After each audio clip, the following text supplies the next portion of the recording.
Wassallallahu ala nabiyyina Muhammadin wa ala alihi wa ashabihi ajmain.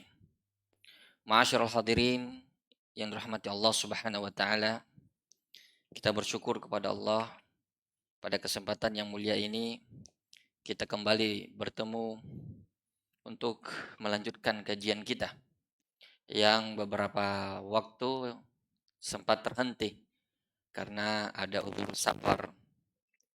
Alhamdulillah kita telah menyelesaikan 2 hadis dari kitab Bahjatul Abror ini karya Syekh Abdurrahman As-Sa'di rahimahullah. Dan seperti biasa kita sedikit murajaah, mengulang apa yang telah pernah kita ambil dari pelajaran yang lalu. Ya, mudah-mudahan masih ada yang teringat ya. Yang berkaitan ya, soal pertama barangkali ada yang mau menjawab.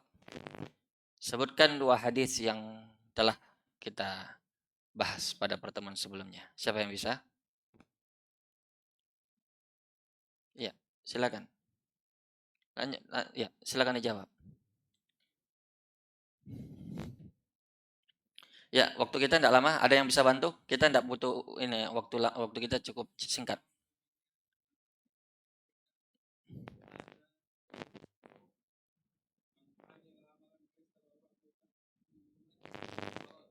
Coba perbaiki pelan-pelan saja.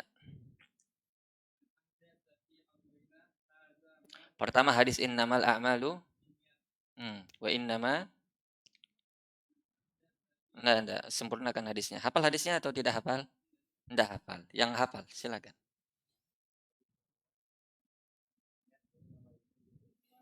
Hmm.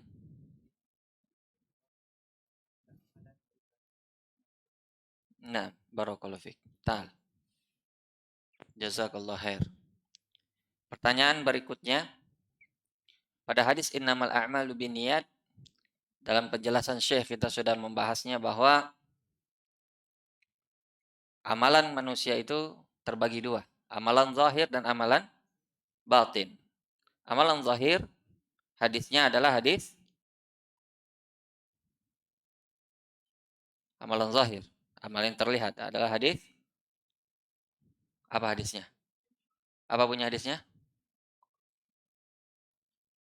Baik, jadi barakallahu fiik. Timbangan atau tolak ukur dari amalan zahir adalah hadis Aisyah. Siapa yang mencocokinya berarti amalannya diterima. Man ahdatsa fi amrina hadza ma laysa minhu fahuwa rad, atau man amila amalan laysa alaihi amruna fahuwa rad. Jadi itu amalan zahir, jadi tata caranya, tuntunannya. Jadi kalau ada orang yang beribadah ya, namun tidak sesuai tuntunan dan tata caranya ya, dari Nabi Shallallahu alaihi wasallam, maka dia pasti tertolak. Jadi dia sudah capek melakukan ibadah tapi tidak ada gunanya. Karena kenapa? Karena tidak sesuai tuntunan. Sekarang yang kedua, amalan batin. Dia sesuai tuntunan Nabi tapi tidak diterima oleh Allah karena tidak sesuai dengan hadis innamal a'malu binniyat. Antum masih mau parfum silakan. Borong saja tidak masalah. Hadis innamal a'malu binniyat. Baik. Barakallahu fikum, hadis yang sangat simpel. Terus, kita menyebutkan 2 kaidah penting dalam memahami masalah bid'ah. Siapa yang masih ingat 2 kaidah tersebut? Bahwa kita untuk memahami sesuatu perkara itu bid'ah atau bukan, kita menyebutkan beberapa kaidah. Ada 2 kaidah yang kita sebutkan pada pertemuan lalu. Siapa yang masih ingat? Ayo, cepat. Antum. Hmm.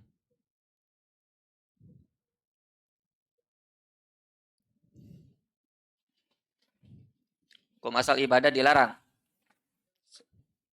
Hmm. Yang cocok ya? Yang memerintahkannya. Tauqifiyah itu artinya sesuatu yang sudah ditetapkan. Jadi yang dicari adalah perintah. Hmm? Naam.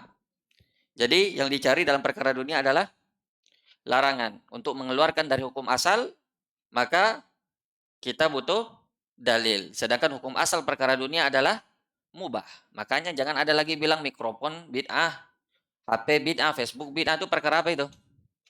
Perkara dunia, perkara muamalah, perkara yang bukan perkara agama, perkara wasilah. Jangan ada bilang lagi Al-Quran bid'ah, pengumpulan Al-Quran bid'ah. Jangan ada lagi bilang pesantren bid'ah. Itu semua wasilah, perkara dunia. Yang hukum asalnya mubah, sampai ada dalil yang mengharamkannya. Itu kaidah pertama. Kaidah yang kedua. Tal. Siapa lagi yang masih ingat kaidah yang kedua? Hari ini banyak orang yang membungkusi perkara-perkara bid'ah dengan ibadah. Jadi seolah-olah itu indah. Seolah-olah itu ibadah. Jadi kalau kita larang mereka, mereka akan mengatakan ini ibadah, ini baik. Bagaimana cara membantahnya? Ada kaidah yang kita sebutkan.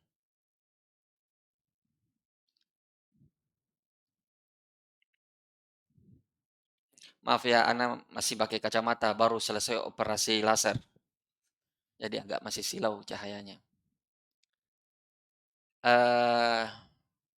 Nah, lau kana khairan la sabakuna ilaihi. Itu kaidah juga bagus kaidahnya. Itu perkataan dari Ibnu Katsir dalam menafsirkan surat Al-Fath. Tapi ada kaidah yang kita sebutkan, yaitu ada faktor pendorong, tidak ada faktor penghalang, namun Nabi tidak melakukannya. Ada faktor pendorong. Hal itu baik. Dan tidak ada yang menghalangi Nabi melakukan perkara baik tersebut. Tapi Nabi tidak melakukannya. Berarti itu bukan perkara yang baik. Barulah berlaku yang apa antum bilang itu laukana khairan lasabaquna ilaih. Andai kata itu baik, maka mereka lebih duluan mengerjakannya daripada kita. Contoh kita beri kemarin adalah perkara azan sebelum sholat Id. Sebentar lagi kita Idul Adha. Tidak ada kita temukan orang azan sebelum sholat hari raya, baik Idul Fitri maupun Idul Adha. Padahal azan perkara baik. Tidak ada yang bilang azan itu jelek. Tapi kenapa tidak ada yang azan? Karena Nabi tidak pernah mencontohkan. Itu saja. Ternyata perkara ibadah itu simpel sekali. Ada tidak contoh dari Nabi? Nah, kadang kita double standing, ya kita berdiri tidak konsisten. Kita mengatakan ini di perkara ini, tapi di perkara banyak hal kita melanggarnya. Perkara maulid misalnya. Ada faktor pendorong di zaman Nabi, di zaman sahabat, di zaman tabi'in. Tidak ada faktor penghalang, namun tidak mereka lakukan. Lalu kenapa kita lakukan? Perayaan-perayaan yang begitu banyak, yang tidak ada contohnya, kita lakukan. Padahal ada faktor pendorong dan tidak ada faktor penghalang. Begitu juga ritual-ritual, bacaan-bacaan Al-Quran sebelum azan, salawat-salawatan sebelum azan, itu ada faktor pendorongnya kok di zaman Nabi. Dan tidak ada faktor penghalang. Namun mereka tidak melakukan. Kenapa kita lakukan? Bukan antum yang anda tanya ya, yang melakukannya, yang dipertanyakan ini. Silakan dijawab. Perlu kita koreksi, kita punya ibadah. Jangan kita, itu sudah dari dulunya begitu. Tidak begitu orang beribadah. Ibadah itu jelas landasan dalilnya. Bukan cuma ikut-ikutan, warisan. Enggak. Kadang ada beberapa ibadah yang tidak ada landasannya, maka perlu kita tinggalkan. Kalau tidak, kita akan terjatuh pada hadis ini. Baiklah, kita lanjutkan pada pembahasan berikutnya. Hadis ketiga. Sudah kitabnya kan? Yang ketiga ini. Ad-dinu nasiha. Sebenarnya dia ada pengulangan dari beberapa hadis dari hadis Arba'in An-Nawawi atau dari 50 pondasi dasar yang kita telah pernah bahas. Hanya saja tentu setiap ulama yang menulis kitabnya memiliki syarah yang berbeda dan memiliki tidak ada pada kitab lainnya. Baiklah. Kita akan baca dari kitab Syekh Abdurrahman As-Sa'di ini. Kita Bahjatul Abror. Haditsus salis.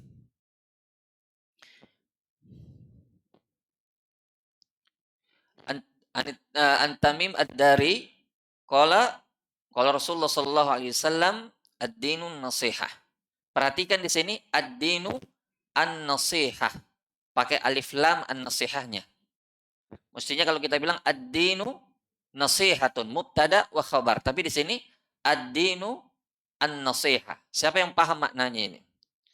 Maknanya seolah-olah Nabi mengatakan bahwa mad-dinu illan nasihah.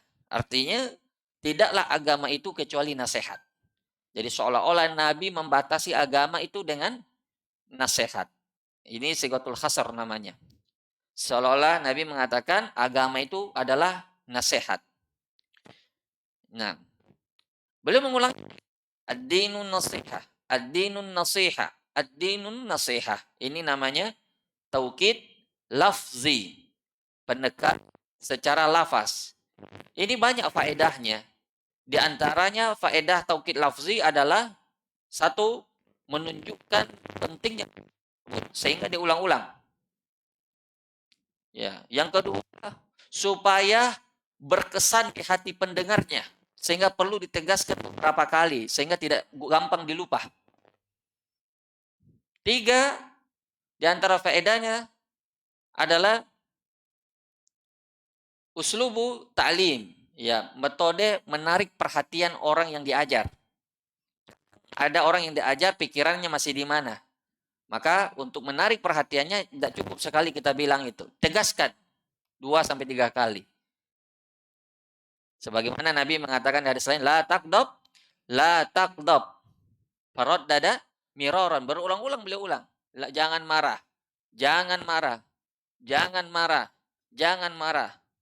Dan banyak hadis yang semisal dengan ini. Baik. Qalu liman ya Rasulullah?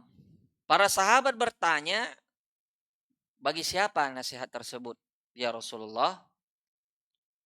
Ya. Beliau menjawab, qala lillahi wa li kitabihi wa li rasulihi wa li a'immatil muslimina wa ammatihim. Ada 5. Pertama lillah. Nasihat untuk Allah. Nasihat secara bahasa artinya syai'un khalis atau safi, sesuatu yang murni, yang bersih dari kotoran. Kalau ada orang Arab bilang as-sama safiyah, langit itu cerah, berarti tidak berawan, cerah sekali. Itu artinya an-nasihah. Ya perlu kita bahas, uraikan ini secara bahasa. Kenapa? Karena nasihat sendiri sudah menjadi bahasa Indonesia, menjadi bahasa serapan. Jadi jangan sampai kita sempit dalam memandangi bahasa Arab yang begitu luas. Jadi perlu kita memahami akar bahasanya supaya kita tidak terjebak dalam memahami makna kata tersebut. Jadi nasihat itu adalah sesuatu yang murni, yang tidak bercampur dengan kotoran. Misalnya orang Arab bilang al-asal an-nasih. Jadi madu murni. Artinya madu yang tidak bercampur. Kemudian apa yang dimaksud dengan nasihat untuk Allah? Maksudnya adalah al-i'tiraf bi wahdaniyatihi. Mengakui keesaan Allah. Baik dalam perkara rububiyahnya, uluhiyahnya, dan asma wa sifatnya. Dan ini kekhususan para ahlus sunnah wal jamaah yang mengesahkan Allah dalam 3 hal ini. Adapun selain mereka, mesti ada saja ketergelincirannya. Baik dalam perkara rububiyah, maupun dalam perkara uluhiyah, maupun dalam perkara asma wa sifat. Ada saja ketergelinciran mereka. Ada yang tergelincir dari satu hal, ada yang tergelincir dari 2, ada yang tergelincir pada semuanya. Nah, itu tergantung kelompok mereka masing-masing. Ada kelompok yang mempersekutukan Allah dalam uluhiyahnya, tapi dia masih menisbatkan diri kepada Islam. Ada kelompok yang tergelincir pada rububiyah, walaupun mereka mengesahkan Allah dalam uluhiyah, tapi dalam rububiyah mereka jatuh sama. Ya, terjatuh juga pada kesyirikan. Ada juga kelompok yang terjatuh kepada penyimpangan dalam asma wa sifat. Yang selamat satu-satunya kelompok firqatun najiyah, kelompok yang selamat, ya kelompok ahlus sunnah wal jamaah, yang ma'ana alaihi al-yaum wa ashabi, yaitu mengikuti tuntunan Nabi, itulah satu-satunya kelompok yang selamat dalam perkara ini. Makanya perkara tauhid ini, perkara yang paling pertama yang perlu kita tegaskan dan kita ajarkan. Para penuntut ilmu, ya, salafi, yang menisbatkan dirinya kepada salaf, ini adalah perkara yang paling awal, yang paling wajib mereka mulai dengannya. Makanya Syekh eh, An-Najmi beliau berkata, awal wajibin 'alal 'abidi ma'rifatur rahmani bit tauhidi id huwa min kulli awamiri a'zamu wa huwa nau'ani ya man yafhamu. Ya, awal wajibin 'alal 'abidi, kewajiban pertama bagi seorang abid, seorang hamba, ma'rifatur rahmani bit tauhid, yaitu al-i'tiraf, ya mengenal Allah Subhanahu wa taala dengan tauhid, dengan segala jenisnya ini. Walaupun beliau dalam hal ini membaginya menjadi dua saja, bukan menjadi tiga, dan itu adalah hal yang ya, bisa diterima karena pembagian dua dan tiga itu adalah perkara ijtihadiyah dari para ulama kita. Baiklah. Jadi itu yang dimaksud dengan nasihat terhadap Allah. Jadi nasihat terhadap Allah artinya mengakui keesaannya. Dan konsekuensinya adalah apa? Konsekuensinya adalah dengan beribadah kepadanya. Ya ada orang mengakui Allah itu esa, tapi dia tidak beribadah, maka belum dikatakan bertauhid, belum dikatakan dia ya memberi nasihat kepada Allah. Ya, orang yang dikatakan ya memberi nasihat kepada Allah, dia menjalankan konsekuensi dari mentauhidkan Allah tersebut, yaitu dengan beribadah kepada Allah. Ada orang ya, terutama yang tercemar oleh pemikiran irja, kelompok murjiah yang mengeluarkan amal dari kategori iman. Mereka itu biasa saja kalau dia tidak sholat, tidak zakat, yang penting dia beriman kepada Allah katanya. Percaya Allah itu pencipta, percaya Allah satu-satunya yang berhak diibadahi. Tapi kalau dia bermaksiat, kalau dia tidak beribadah, itu tidak mengurangi keimanan mereka. Ini juga kelompok yang menyimpang dari Ahlus Sunnah, dan itu ada. Makanya kalau kita belajar akidah dengan baik, kita akan selamat dari semua penyimpangan ini. Makanya kita perlu sekali ya mengambil akidah dari sumber yang benar. Supaya apa? Supaya akidah kita benar, tidak menyimpang, karena penyimpangan akidah seseorang ya disebabkan oleh salah mengambil guru, salah mengambil sumber. Kalau gurunya murjiah, muridnya tidak jauh-jauh dari itu. Kalau gurunya mengatakan amal itu bukan kategori iman, maka muridnya akan sama. Makanya ada pepatah mengatakan, gurunya kencing berdiri, muridnya kencing berlari. Lebih parah muridnya ternyata. Nah itu biasa, itu terjadi. Makanya harus hati-hati. Terutama dalam perkara akidah. Jangan lagi berdalilkan, ambil baiknya buang buruknya. Itu berlaku bagi siapa itu? Pertama, itu berlaku bagi orang ahli ilmu yang bisa membedakan mana yang madu, mana yang racun. Tapi kalau antum bilang itu madu semua, itu antum tidak bisa membedakan mana yang racun yang dimasukkan ke dalam madu atau madu yang dicampur dengan racun. Antum tidak akan bisa membedakan akidah yang benar, akidah yang salah. Apalagi baru penuntut ilmu pemula, dituntut dari orang yang sudah mantap akidah menyimpangnya. Ya makanya jangan merasa saya sudah bisa membedakan mana yang baik, mana yang buruk. Jangan dulu. Kalau sudah mantap dan dia memang ahli di bidangnya, bertanya dulu kepada para ulama, apakah boleh mengambil ilmu darinya atau tidak. Terutama ini perkara yang sangat penting sekali, itu akidah. Kalau saja perkara dunia kita takut-takut ya sembarangan, apalagi perkara agama. Ini bukan hanya berakhir di dunia saja, tapi berlanjut sampai ke akhirat. Saya kasih contoh. Orang mau operasi mata saja, dia pasti akan mencari dokter terbaik supaya tidak malpraktek, supaya tidak salah-salah operasinya, karena dampaknya jangka panjang. Kalau dokter baru koas, operasi mata misalnya, antum percaya tidak? Tentu tidak. Padahal ini cuma perkara dunia loh. Selesai dengan matinya kita. Mati kita selesai perkara dunia itu. Tapi perkara agama tidak selesai dengan matinya kita. Justru itu jadi awalnya. Kalau dia celaka sampai selamanya. Itu. Ma'asyiral hadirin yang dirahmati oleh Allah Subhanahu wa taala. Jadi perkara nasihat terhadap Allah adalah perkara yang sangat penting, yaitu dengan mentauhidkan Allah. Kemudian Syekh bilang di sini eh, apa namanya?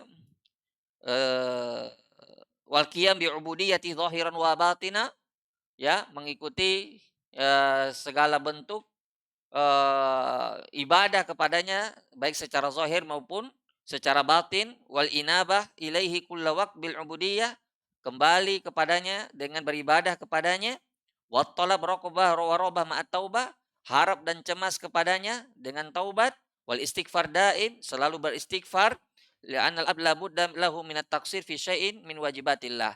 Karena bagaimanapun sebagai seorang hamba pasti kita memiliki kekurangan, pasti kita memiliki dosa, pasti kita memiliki maksiat karena kita bukanlah hamba yang maksum. Ini ya yang maksud dengan nasihat kepada Allah yang dijelaskan oleh Syekh Abdurrahman Sa'idi rahimahullahu taala. Jadi itu yang pertama. Yang kedua, wa amman nasiha li kitabihi fa yahfazuhu wa tadabbarahu wa ta'allumu alfazihi wa ma'anihi wal ijtihadu fil amal bihi fi nafsihi wa fi ghairihi. Ini hanya sebagian yang beliau sebutkan dari bentuk nasihat. Kalau tidak, bentuk nasihat terhadap kitab Allah itu banyak sekali. Di antaranya yang lain. Ya, ini yang ini kita sebut nasihat terhadap kitab Allah. Di antaranya adalah menghafal Al-Quran. Siapa yang hafal 30 juz di sini? Tidak ada. Sabale, juz 30? Juz 30 hafal. Sebenarnya semua kita bisa menghafal 30 juz bagi yang memiliki azam, tekad. Itu saja yang membedakannya. Orang yang memiliki azam qawi, yang memiliki tekad yang bulat untuk menghafal Quran pasti bisa menghafalnya. Tidak ada. Allah mengulangi beberapa kali dalam Al-Quran, walaqad yassarnal Qur'ana lidzikri fahal mim muddakir. Diulang oleh Allah. Sesungguhnya kami telah itu mudah untuk dihafal, maka tidak berlaku untuk hadis Nabi. Hadis Nabi itu hanya segelintir orang saja yang mampu menghafalnya dengan sanad-sanadnya. Tapi Al-Quran, biar anak kecil, biar orang-orang buta, biar orang-orang yang cacat, semua mampu. Yang membedakannya cuma apa? Niat, azam, ya, kekuatan niat kita, tekad kita. Orang yang lemah niatnya, dia akan gampang berhenti. Tapi orang yang istiqomah, dia menghafal satu halaman satu hari, atau satu lembar satu hari, selesai 2 tahun. Dan satu lembar satu hari itu bukan yang banyak. Ada orang yang menghafal 1 juz satu hari, ada. Tergantung nikmat yang Allah berikan kepada dirinya. Makanya yang penting bagi orang yang ingin menghafal Quran satu saja. Niat. Dengan niat yang kuat akan lahirlah istiqomah. Niat yang lemah tidak akan melahirkan istiqomah. Kemudian setelah menghafal, apakah cukup menghafalnya? Tidak. Al-Quran bukan hanya diturunkan untuk dihafal, tapi untuk ditadabburi. Supaya apa? Supaya bisa diamalkan. Ditadaburi lafaznya, maknanya, apa yang Allah inginkan dari ayat tersebut, sehingga memunculkan rasa keimanan, bertambah keimanan kita, dan kemudian dari tadabur itulah akan muncul dorongan kita untuk mengamalkannya. Tapi kalau kita tidak mengerti apa yang kita hafal, ya kita dapat pahala tetap. Hanya saja dorongan untuk mengamalkannya akan menjadi lemah, bahkan tidak ada. Kenapa? Karena apa yang mau diamalkan kalau kita tidak memahaminya. Kemudian wa ta'allum alfadhihi wa ma'anihi wal istihad fil amal bihi fi nafsihi wa fi ghairihi. Ya, dia mengamalkannya, kemudian mengajarkannya yang tidak disebutkan oleh Syekh di sini, kemudian meyakini bahwa Al-Qur'an itu adalah kalamullah, bukan makhluk. Di sini juga banyak penyimpangan kelompok-kelompok sesat. Ya, kita katakan sesat kenapa? Karena para ahli hadis mengkafirkan orang yang mengatakan Al-Qur'an adalah makhluk. Kelompok-kelompok Jahmiyah yang mengatakan Al-Quran itu makhluk. Supaya apa? Mereka kenapa mengatakan Al-Quran makhluk? Supaya bisa sejajar dengan akal. Akal kan makhluk. Mereka itu kan kelompok rasionalis. Mendahulukan akal daripada nakal. Akal lebih dahulu daripada hadis atau Al-Quran. Jadi kalau Al-Quran itu adalah makhluk, maka sejajar kedudukannya. Tapi kalau Al-Quran adalah kalamullah, sifat Allah, maka tidak bisa didahulukan akal daripada akal. Maka dari itulah mereka berkeyakinan seperti itu. Karena mereka kelompok-kelompok Jahmiyah ini, kelompok-kelompok yang dikafirkan oleh para ahli hadis, itu sangat ya jauh sekali dari kebenaran. Makanya ini adalah kesepakatan para ulama dari dulu sampai sekarang bahwa Al-Qur'an itu adalah kalamullah ghairu makhluk, ya, perkataan Allah yang sebabnya Imam Ahmad disiksa sedemikian rupa ya sampai 3 dekade masa khalifah atau 4 dekade. Mulai dari Al-Ma'mun, kemudian generasi khalifah sesudahnya, kemudian sesudahnya lagi, baru sesudahnya datang ya khalifah yang ala manhaj Ahlus Sunnah. Imam Ahmad sampai pernah dicambuk ya 31 kali sampai beliau pingsan. Dan yang mencambuk beliau itu bukan satu orang sampai 31 kali, tidak. Masing-masing algojo cuma 1 kali cambukan. Setelah satu algojo mencambuk 1 kali, diganti dengan algojo yang baru. Sampai 31 kali sampai beliau pingsan. Begitu betul Imam Ahmad. Dan sebagian ulama yang diuji, yang dipenjara bersama beliau, ada yang meninggal juga. Di antaranya murid-muridnya Imam Syafi'i. Makanya kita katakan begitu beratnya ya para ulama mempertahankan ini akidah. Ini ketika munculnya fitnah apa? Kelompok Mu'tazilah, yaitu kelompok yang dekat dengan Khalifah Al-Ma'mun pada waktu itu, eh, yang dipelopori oleh Ahmad bin Abi Duat. Dia itu seorang pentolannya kelompok Mu'tazilah. Jadi dia itu mempengaruhi Khalifah Al-Ma'mun dengan keyakinan sesatnya itu. Dan dia pernah berdebat dengan Imam Ahmad dan tidak bisa diakalkan Imam Ahmad. Ya, ahli hadis tidak mungkin bisa mereka gampang patahkan hujah. Tidak mungkin mereka berkeyakinan kecuali ada landasannya. Makanya dari itulah ya Imam Ahmad ini dikatakan pembela sunnah di masa mihnah, sebagaimana Khalifah Abu Bakar di masa apa? Di masa fitnahnya apa? Banyak orang yang tidak mau bayar zakat sehingga belum memeranginya. Itu keteguhannya para wali-wali Allah ketika menghadapi cobaan-cobaan seperti itu. Kemudian ya selain itu mengajarkannya, ya mengajarkannya khairukum man ta'allamal Qur'ana wa 'allamah.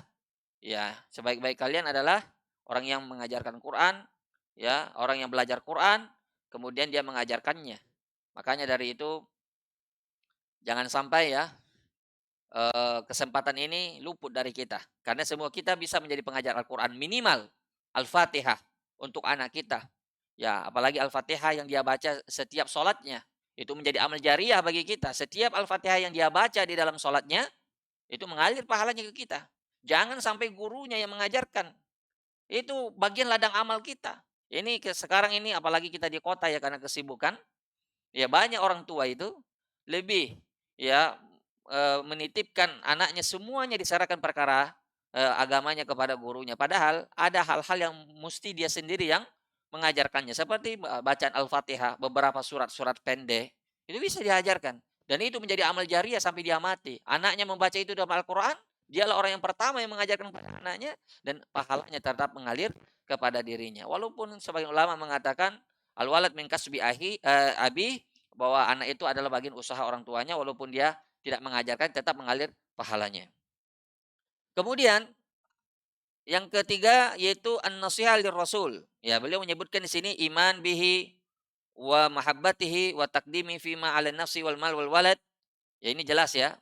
Cinta kepada Nabi itu adalah beriman kepada apa yang beliau sampaikan, kemudian mencintai beliau dari segala hal, termasuk dari dirinya sendiri, dari hartanya, dari orang tuanya sekalipun.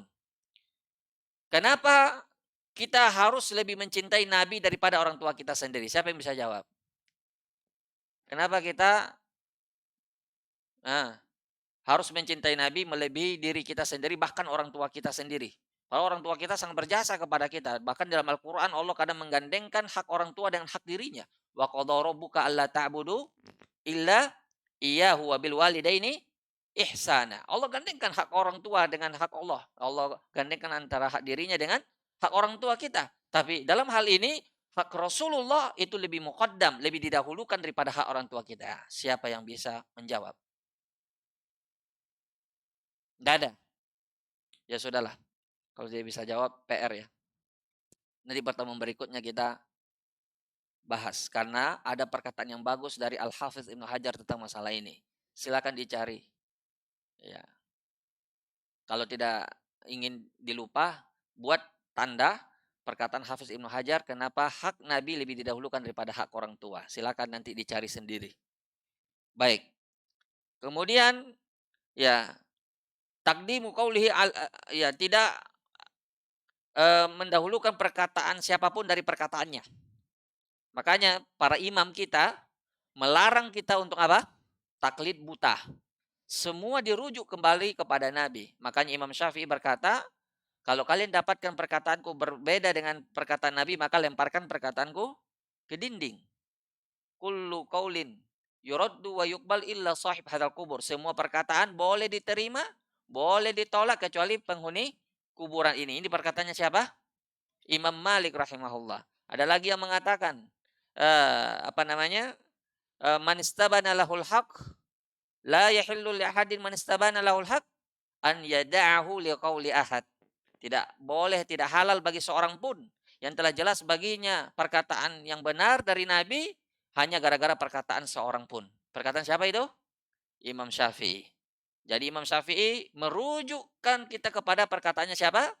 Perkataan Nabi SAW. Beliau ini siapa? Imam. Muttaba.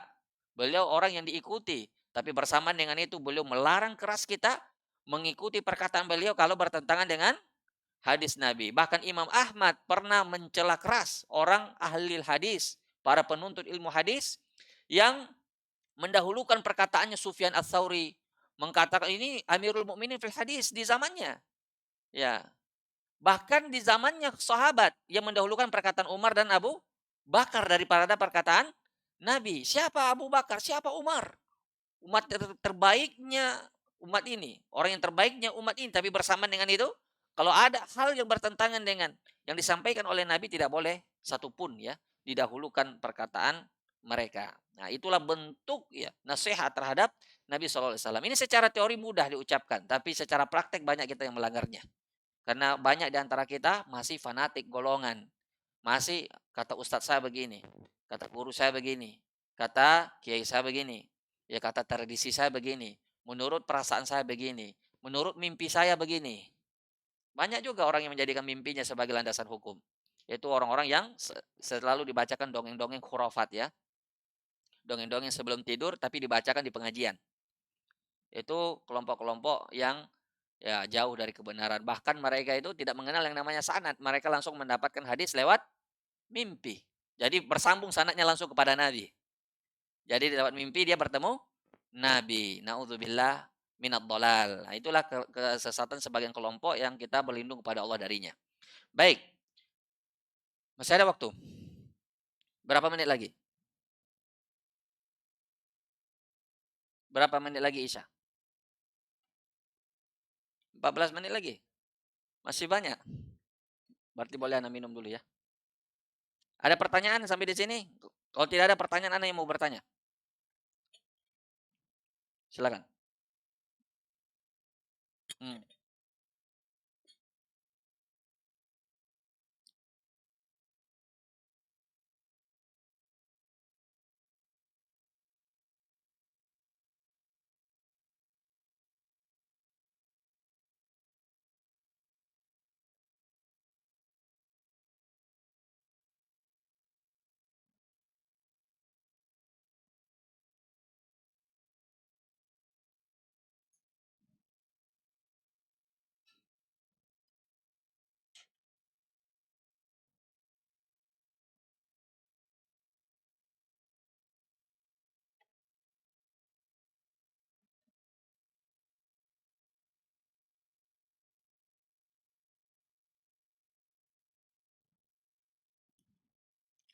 Baik, Anda mungkin butuh murojaah ya untuk menjawab pertanyaan ini. Ini maskan yang dimaksud ini ya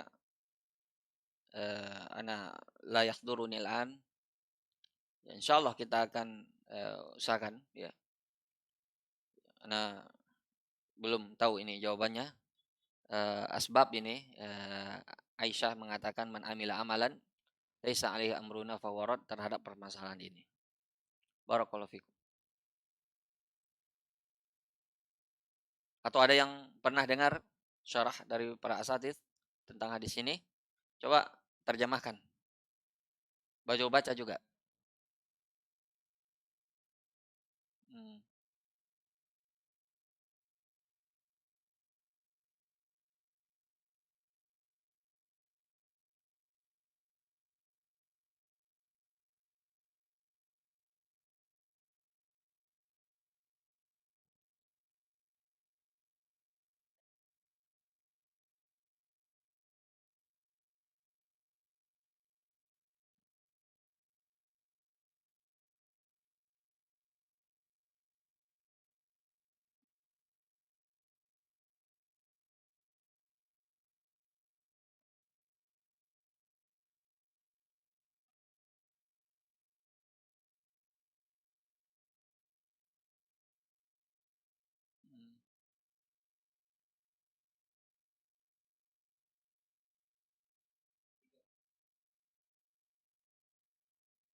zahir ya dari perkataan itu berkaitan dengan perkara wasiyah ya, dalam perkara pembagian warisan.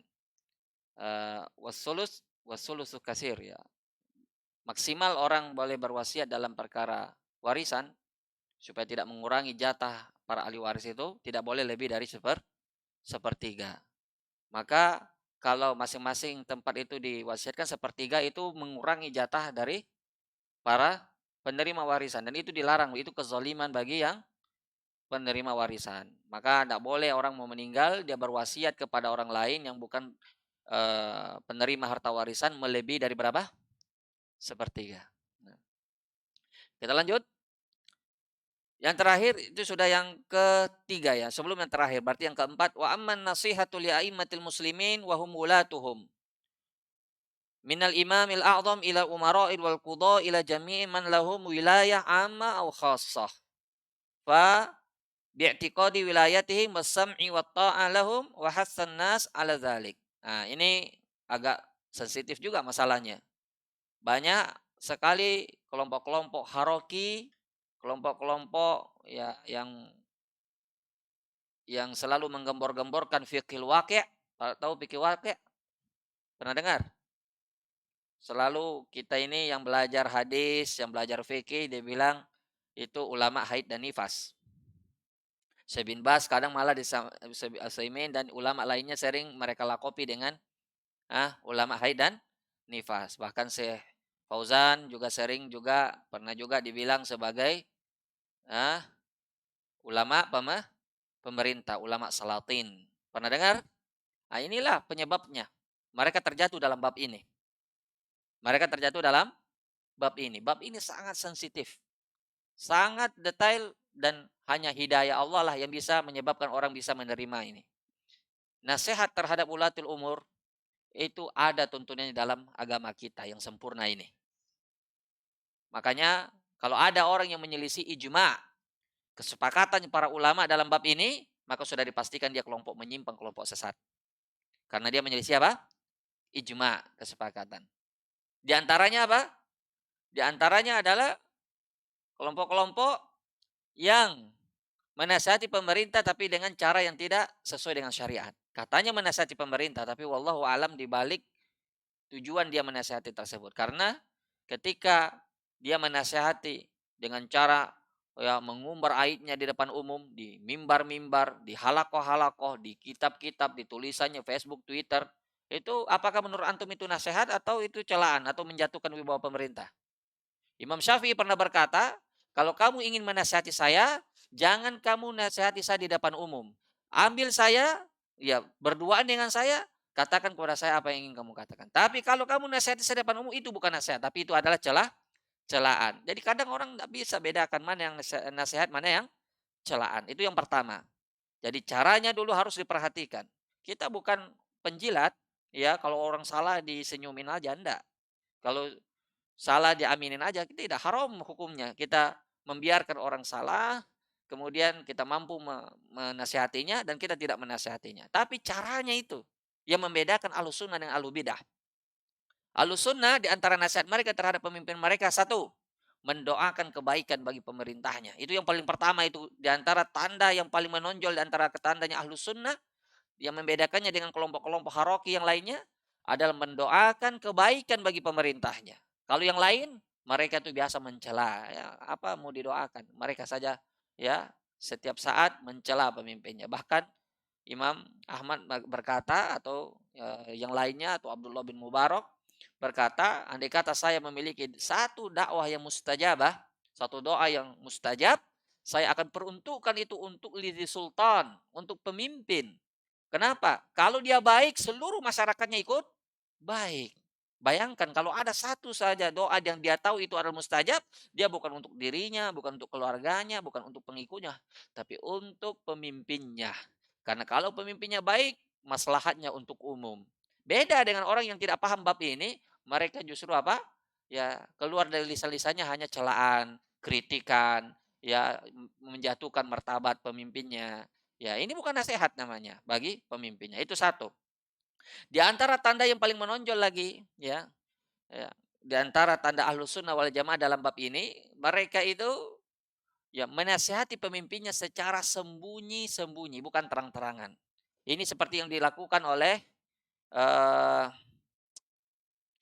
Usamah bin Zaid, ya, hibbu Rasulillah sallallahu alaihi wasallam, anak angkatnya, kesayangannya Rasulullah SAW. Beliau dan bapaknya adalah kesayangannya Nabi. Usama bin Zaid ini masih memiliki hubungan kerabat dengan Utsman bin Affan radhiyallahu taala anhuma. Jadi waktu Utsman bin Affan menjadi khalifah, ya biasalah manusia, ada ketergelinciran, ada kekurangan. Dan Usama ini sebagai kerabat juga, sebagai orang yang didengar juga, belum menasehati Utsman. Tapi dengan cara apa? Sembunyi-sembunyi. Dan itu hadis Rasulullah yang beliau amalkan. Man kana lahu nasihah lidhi sultan, fala yubdihi alaniyah.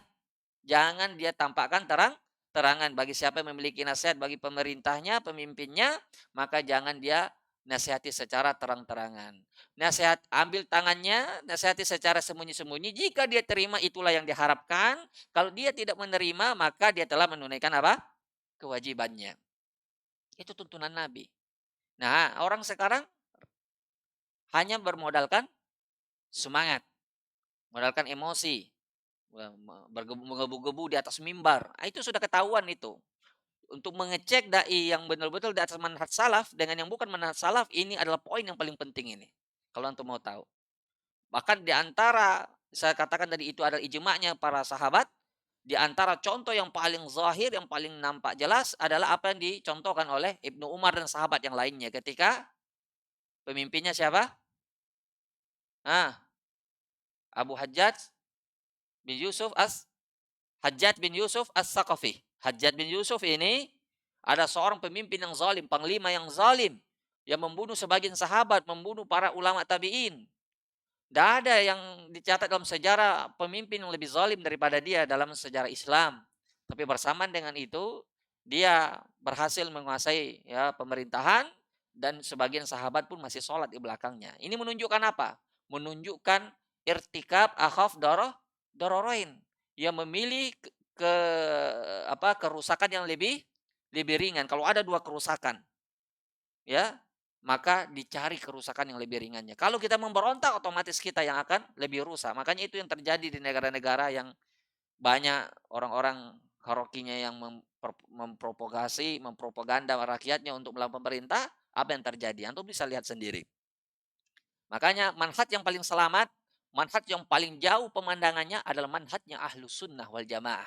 Sebab ulama-ulama kita, ulama Ahlus Sunnah wal Jamaah, mereka memandang dengan kacamata yang sangat jauh. Mereka bisa mencium fitnah sebelum terjadinya fitnah tersebut. Tapi ulama-ulama haroki, ulama-ulama yang bermain perasaan, ulama-ulama yang suka mempropaganda, memprovokasi terhadap pemerintahnya, mereka terjadi fitnah baru mereka kalang kabut. Terjadi fitnah, oh ini fitnah. Buat apa? Sudah terlambat. Sudah banyak darah yang tumpah. Sudah banyak orang yang mati. Dan mereka seperti pendahulunya, kelompok Khawarij itu lebih berharga bagi mereka darah nyamuk daripada darah manusia. Pada tahu ceritanya? Ketika ada salah seorang bertanya kepada sahabat tentang hukum sholat ketika ada darah nyamuk. Apakah batal sholatnya, wudhunya atau tidak? Dijawab oleh salah seorang sahabat, saya lupa namanya. Kalian ini adalah kelompok yang berlebihan. Husain atau Utsman ya yang mereka bunuh dengan begitu gagahnya mereka sembelih lehernya, mereka anggap itu adalah jihad. Sedangkan nyamuk yang perkara darah kecil atau Husain ya yang mereka bunuh itu mereka anggap biasa. Sedangkan nyamuk mereka anggap itu perkara besar. Itulah kebodohan mereka. Makanya mereka itu melabeli para ulama ini dengan ulama haid dan nifas. Padahal kalau kita bilang, kalau seandainya ulama kita dalam perkara darah haid dan nifas saja mereka sangat detail bahasa fikihnya, apalagi perkara darah manusia. Tapi mereka sebagian itu hanya mengambil bahasa, ambil saya fikihnya dari mereka, tapi perkara fikih waqi' kita lebih paham. Itu kata mereka. Jadi makanya mereka itu ambil sebagian ilmu ulama dan membuang sebagian lain karena menganggap ulama itu tidak paham masalah kondisi realita yang dihadapi umat hari ini. Itulah kebodohan mereka dan kebahayaan mereka juga. Disitulah kita harus berhati-hati dalam mengambil manhaj. Dan bab ini bab sangat sensitif. Bahkan Imam Ahmad memasukkannya dalam salah satu dari usul sittah. Ini saking pentingnya ini bab ini. Makanya kita ingat itu waktu kita kemarin ya tes di Kedubes Arab Saudi di Dayatase, itu banyak hal-hal yang seperti ini ditanyakan. Baiklah, saya kira waktu sudah masuk, dan yang paling terakhir adalah wali ammatihim, yakni wali ammatil muslimin, yakni yuhabbu lahum ma yuhibbu li nafsihi wa yakrah ma yukrah li nafsihi.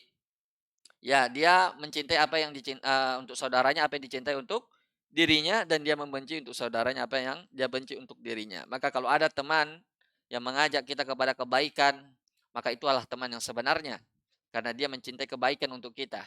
Tapi kalau ada teman yang membiarkan kita terjerumus, ya, dan yang penting kita ridho kepadanya, itu bukanlah teman yang sebenarnya. Jadi teman yang sebenarnya adalah dia ingin kita selamat. Dia ingin kita masuk surga bersamanya. Itulah teman yang sebenarnya.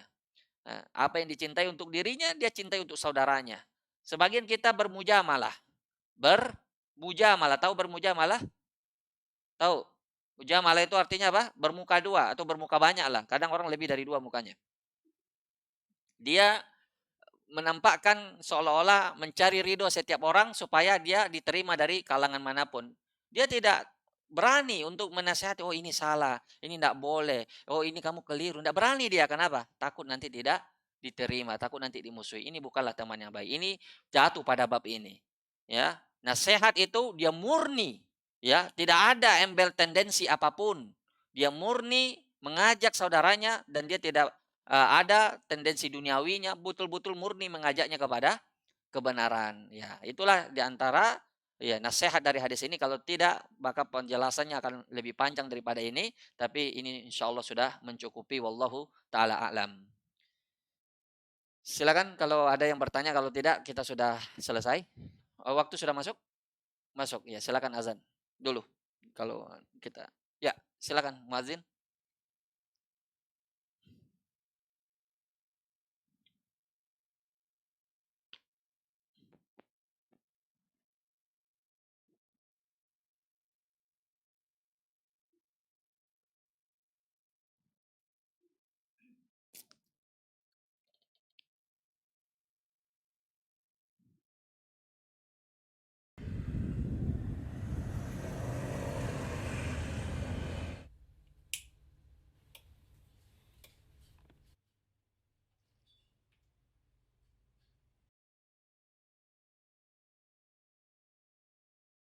Allahu Akbar, Allahu Akbar. Allahu Akbar, Allahu Akbar. Ashhadu an la ilaha illallah.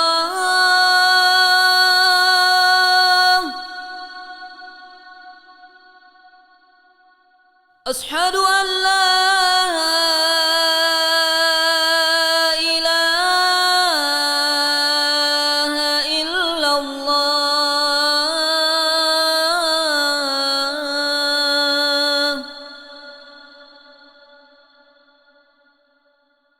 أشهد أن محمد رسول الله.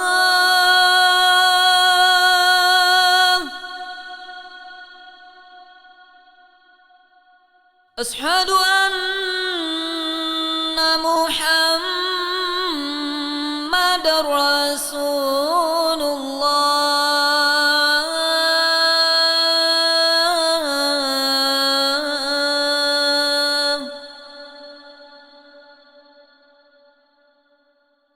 حي على الصلاة.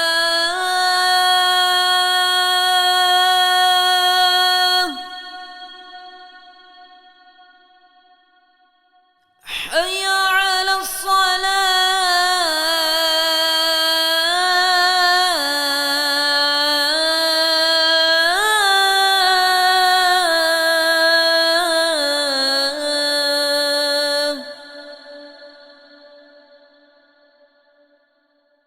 حي على الفلاح.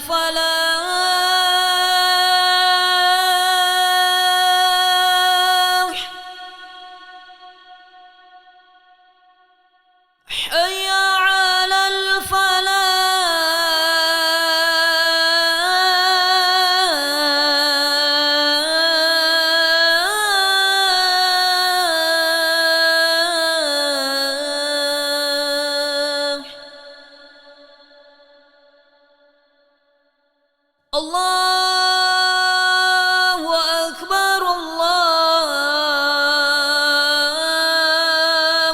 أكبر لا إله إلا الله.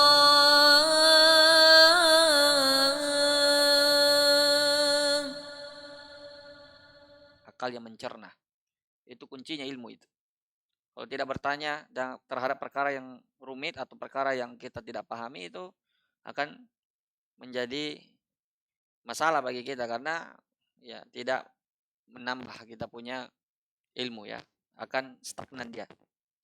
Tetap tidak berkembang. Kalau tidak ada yang bertanya, ada yang bertanya. Ada yang bisa jawab? Coba sebutkan kebaikan Ikhwanul Muslimin.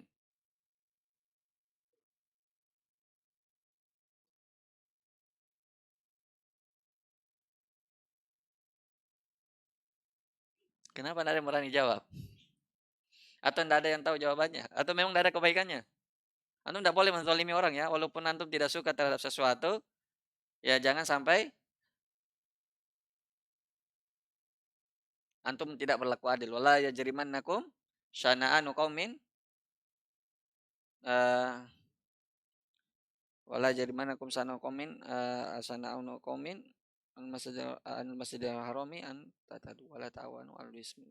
Ada ayat yang lain. 6.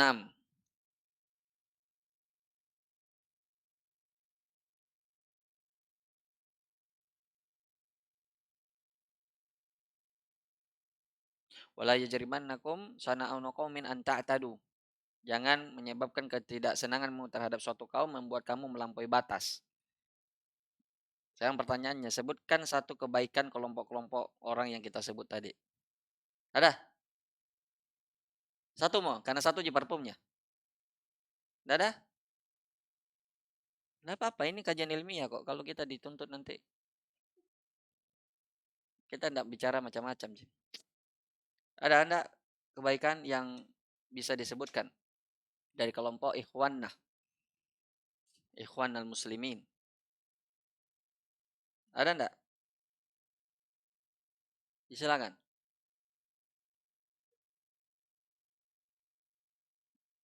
Zarimba, tapi ujung-ujungnya pemerintah disikat. Nah, itu kebaikan apa tidak itu? Itu cuma ujung-ujungnya disikat juga pemerintah ya. Itu bukan kebaikan itu. Itu ya, itu cuma membungkus ya. Itu riba tapi ujung-ujungnya mensikat pemerintah. Itu bukan manhajnya kita. Kira-kira ada kebaikannya? Tidak ada? Antum masa tidak ada? Tidak tahu? Masa tidak ada kebaikannya? Orang-orang musyrikin saja ada kebaikannya. Abu Lahab, Abu Jahal ada kebaikannya tidak? Ada kebaikan mereka. Masa orang Islam tidak ada kebaikannya? Nah, antum harus paham pertanyaan ya.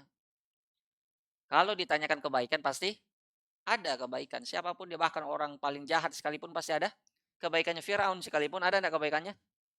Ada kebaikannya. Dia didik Nabi Musa sampai besar. Tapi kita berbicara ini dalam bab apa? Kalau bab dalam mengkritik, jar wa ta'dil namanya, itu nu'amiluhum mu'amalatul marda. Kalau ada pasien atau orang sakit datang ke dokter, dokter bertanyanya bagaimana? Apa yang sehat, apa yang sakit? Ditanya yang sakit apa yang sehat? Apanya sehat, ininya sehat, ininya sehat, ininya sehat. Atau apanya yang sakit? Apanya yang sakit atau apa yang sehat ditanya? Apanya yang sakit? Nah itu yang kita obati. Dan dalam bab jar wa ta'dil itu kalau kita sebutkan kebaikan orang yang kita kritik, itu malah mengajak orang untuk mencintainya, bukan untuk meninggalkan apa yang menjadi penyimpangannya. Kita sebutkan saja apa yang keliru dari apa yang dia lakukan. Nah itulah bagian dari nasihat. Misalnya dia dalam bab ini keliru, kita sebutkan bab itu saja tanpa melampaui batas, tidak menyerempet ke yang lain, tidak menyerempet ke kepribadiannya. Oh, dia pendek, dia pico, dia apa? Tidak ada hubungannya dengan itu kepribadian. Oh, istrinya begini, anaknya begini, tidak ada hubungannya. Kebanyakan ikhwah juga, ya, kadang ikhwah juga terjatuh juga dalam bab ini. Dia tidak suka terhadap sesuatu menyerempet ke kepribadiannya orang. Itu tidak boleh ya ikhwan.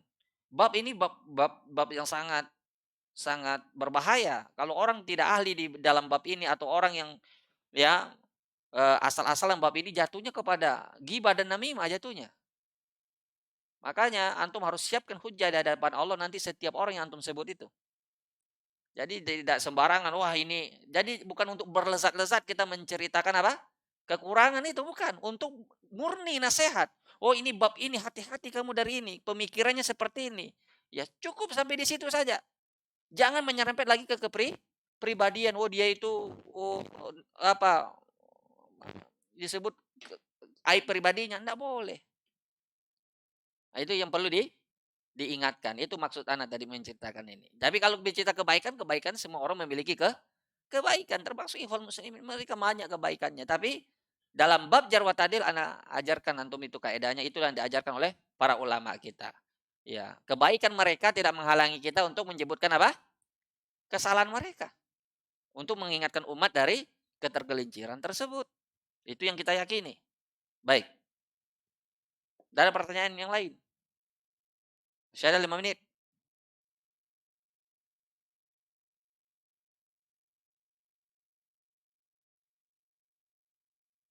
Atau tadi Anda tanya apa? Sebutkan satu kebaikan ikhwan muslimin, antum tidak bisa jawab. Anda balik pertanyaannya. Sebutkan satu kesalahan ikhwan muslimin tanpa antum menzolimi mereka. Nah, juga tidak bisa. Antum takut ini atau apa ini?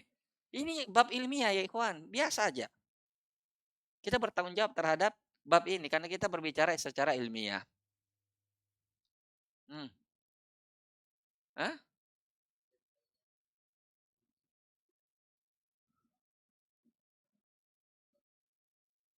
Ah, sepakat terhadap hal yang kita sepakati apa tolong menolong terhadap hal yang kita sepakati dan toleransi terhadap yang kita berbeda pendapat. Letak masalahnya di mana?